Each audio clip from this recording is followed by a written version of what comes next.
हे आहे GTPL SPN digital network आणि आपण पाहत आहात चॅनल एस.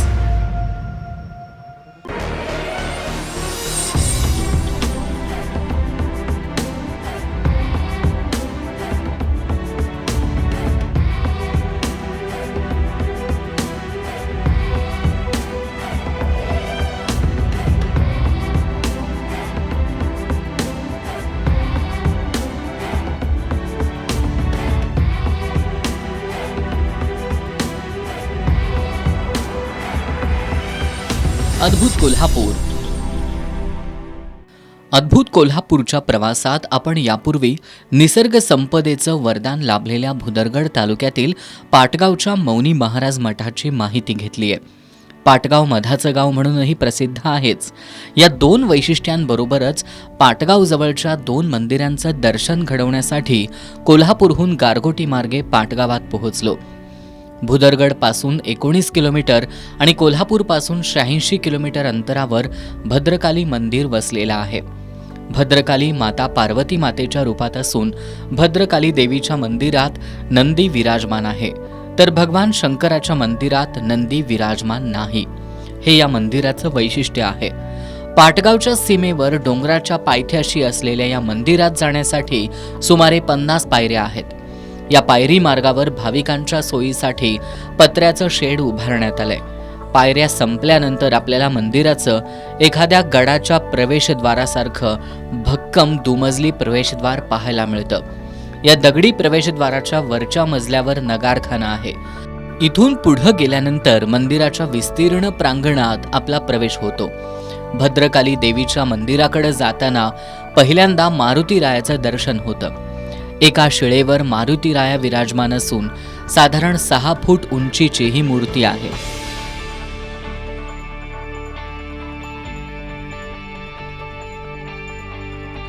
मारुतीरायाचं दर्शन घेऊन पुढे गेल्यानंतर मंदिराच्या मागच्या बाजूला 2 उंच दीपमाळा आणि खुला भद्रकाली रंगमंच पाहायला मिळतो.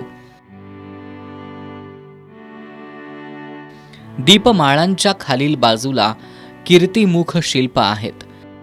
जमिनीपासून उंच जगतीवर असलेल्या भद्रकाली देवीच्या मंदिरातील सभामंडपात येण्यासाठी 5 पायऱ्या आहेत. सभामंडपाच्या प्रवेशद्वाराच्या पायऱ्यांवर दोन्ही बाजूला सिंहशिल्प आहेत. भद्रकाली देवीच्या मंदिराची सभामंडप, अंतराळ आणि गर्भगृह अशी संरचना आहे. अंतराळ आणि गर्भगृहाचं बांधकाम हेमाडपंथी स्थापत्य शैलीतलं आहे. सभामंडपात फरसबंदी केलेली असून मध्यभागी कासव मूर्ती आहे. सभामंडपात अंतराळाच्या दर्शनी भिंतीजवळ 5 देवतांच्या तरंगकाठ्या आहेत. अंतराळाचं प्रवेशद्वार दगडी असून द्वार चौकटीलगत अर्धस्तंभ आहेत. चौकटीच्या ललाटबिंबस्थानी गणेश मूर्ती आहे.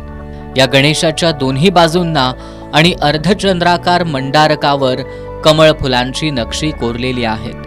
तसंच दरवाजाच्या दोन्ही बाजूंना खांबांवर स्त्री द्वारपालांच्या प्रतिमा रंगवलेल्या दिसतात.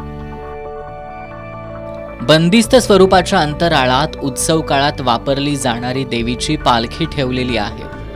गर्भगृहाच्या प्रवेशद्वारासमोर एका चौथऱ्यावर नंदीची पाषाणातील मूर्ती आहे. रंग दिलेल्या या नंदीच्या पाठीवर झूल आहे. त्या वस्त्रावरील बारकावे आणि कोरलेली नक्षी या ठिकाणच्या वैशिष्ट्यात भर घालते. नंदीच्या गळ्यात 4 वेगवेगळ्या प्रकारच्या घुंगूरमाळा आहेत. नंदीच्या मूर्तीसमोर दगडात कोरलेली कूर्म प्रतिमा आहे.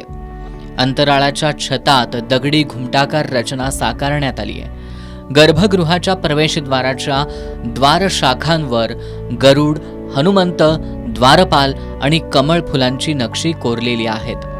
प्रवेशद्वाराच्या उजवीकडील भिंतीलगत छोट्या चौथऱ्यावरही गणेशाची काळ्या पाषाणातील मूर्ती विराजमान आहे. गर्भगृहात भद्रकाली देवीची स्वयंभू मूर्ती आहे. या मूर्तीच्या शेजारी देवीची पितळेची उत्सव मूर्ती आहे. ही देवी जागृत आणि नवसाला पावणारी असल्याची भाविकांची श्रद्धा आहे. मंदिरातील बांधकाम घंटाकृती आहे. मंदिरातील शांतता मन प्रसन्न करणारी आहे. हे मंदिर पांडवकालीन असून मंदिरात भद्रकाली देवी पार्वती मातेच्या रूपात वसली आहे, असं मंदिरातील पुजारी मारुती राऊळ यांनी सांगितलं. पाडगाव हे मधाचं गाव म्हणून गाजलेलं गाव, त्या ठिकाणी आज भद्रकाली मंदिर प्राचीन पांडवकालीन मंदिर आहे.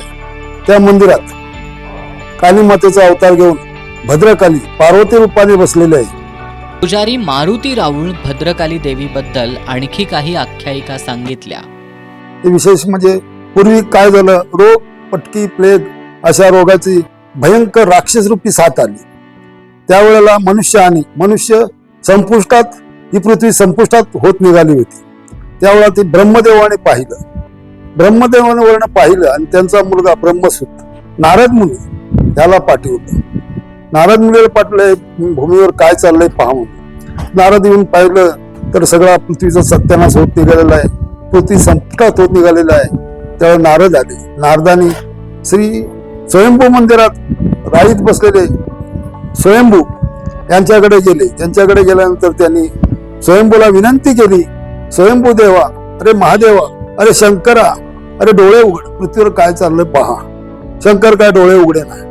असं कसं करून शंकराने एकदा नारद मुनी विनवणी करून एकदा डोळे उघडले. अरे पृथ्वीवर पहा काय झालं ते बघतोय. ते शंकर, पृथ्वी संपुष्टात होत निघाली होती, जग दुनिया बुडालेली होती, सर्वनाश होत निघालेला होता. पाहिले तर अरे, मग शंकर वरले. शंकर म्हणाले, अरे नारदा, ह्याला विलाज काय, ह्याला पर्याय काय. नारद म्हणला, अरे शंकरा, ह्याला पर्याय आहे म्हणला, फार छान पर्याय आहे म्हणला. तर म्हणला एकच विलाज याला. तर आज हे पृथ्वी वाचवायसाठी शंकरानं तू स्वपत्नीच्या दर्शनाला जाऊन, स्वपत्नी तुझी सारीपाटाच्या डावात तू हरल्यामुळे ती भद्रकाली मंदिरात आणि स्वयंभू राईत बसलाय. त्यामुळे तू आता तिची माफी मागली पाहिजेस. तूच काहीतरी अवतार घे आणि राक्षसाचा संहार कर, असा शंकराने विनवणी करते. त्यावेळेस शंकराने विनवणी केल्यानंतर पार्वती महाभयंकर विकराळ रूप, कालीमातेचं रूप धारण करते आणि त्यावेळेला ती राक्षसांचा संहार करते. अशा वेळी राक्षस संहार करते वेळी तिनं तिची लढाईत मूर्तीची 2-3 बोटं तुटलेली दाखवलेली आहेत ती. आणि त्याचप्रमाणे आज त्यांना स्वयंभूनं ती तरी पण येईना, त्यावेळेला त्यानं स्वतःचा नंदी इथं पाठवलेला आहे. तो मंदिरात नंदी, तिथल्या स्वयंभू मंदिरात नंदी नाही, तो तिथं नसून इथं समोर बसलेला आहे. पार्वतीच्या समोर विनवणी करतोय, पार्वती आई, शंकरांनी तुला बोलवणं आहे. त्यावेळेला ती जात नाही. त्यावेळेला तू उठत नाहीस तर समोर गणपती आहे, साक्षी कासव आहे, तू उठत नाहीस तर मी बी हालत नाही, म्हणून तिथं डोपरे गुडघा टेकून बसलेला आहे. देवी भद्रकाली मंदिरातील चैत्र नवरात्र, शारदीय नवरात्र, दिवाळी, शाकंभरी नवरात्र आदी वार्षिक उत्सव जल्लोषात साजरे केले जातात. उत्सव काळात भद्रकाली देवीची पालखी भगवान शंकरांच्या भेटीला जाते. तेव्हा मंदिरात पालखी फिरवून बसवण्याची पद्धत आजही पाहायला मिळते. या मंदिरात नवसाची माही म्हणून मोठा कार्यक्रम केला जात असल्याचं पुजारी मारुती राऊळ यांनी सांगितलं. वर्षातून एकदा आमची पालखी स्वयंभू मंदिरात जाते. का माघ पौर्णिमेला पालखी जाते. त्यावेळी स्वयंभू मंदिरात ती माघारी जाते आणि तिथं तो बसलेला आहे नंदी, तो तिला पाठवतोय.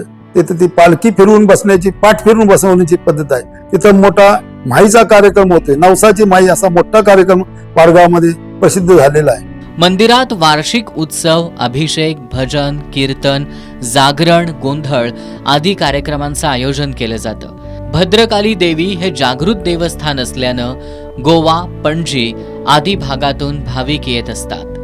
जागृत देवी असा महिमा गोवा, पणजी, पुणे, सातारा सगळ्या परिसरात गाजलेला आहे. शांत वातावरण, अशांत वातावरण नुसतं मंदिरात पाहायला लागले तरी भक्तांची इच्छा पूर्तता होते, असं हे जागृत देवस्थान आहे. त्यामुळे लाखो भाविकजन आईच्या दर्शनाला येत असतात आणि त्यांची आमच्याकरवी त्यांचं गाराणं आरणं घालून त्यांची मनोकामना पूर्ण केली जाते. या मंदिरात भद्रकाली देवी पार्वती मातेच्या रूपात वसली असून शंकराचे वाहन असलेला नंदी या मंदिरात विराजमान आहे. देवीचं मंदिर असूनही इथं नंदी असणं हे या मंदिराचं एक खास वैशिष्ट्य आहे. भद्रकाली देवीच्या मागील वज्रपीठावर काही स्थानिक देवतांच्या काळ्या पाषाणातील मूर्ती आहेत.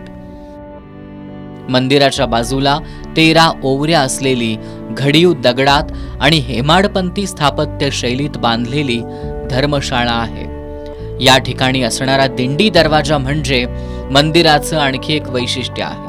देवी भद्रकाली मंदिरापासून सुमारे 2 किलोमीटर अंतरावर आणि पाटगावच्या 1 किलोमीटर अलीकडं दाट वनराईत शिवमंदिर आहे. भद्रकाली देवीपासून लांब वनराईत भगवान शंकरांनी आपलं स्थान निर्माण केल्याचं सांगितलं जातं. या शिवमंदिराची मंडप आणि गर्भगृह अशी रचना आहे. मंदिरात गेल्यानंतर आपल्याला सुंदर अशा शिवलिंगाचं दर्शन होतं. प्रत्येक शिवमंदिराबाहेर नंदी असतो, पण या मंदिराबाहेर नंदी नाही. भगवान शंकरांऐवजी भद्रकाली मातेच्या मंदिरात आपल्याला नंदीचं दर्शन होतं. शिवमंदिर परिसरात आपल्याला काही सतीशिळा आणि विरगळ पाहायला मिळतात. स्वयंभू मंदिर देवराईत असल्यानं या ठिकाणी येणाऱ्या पर्यटकांना नियमाचं पालन करावं लागतं.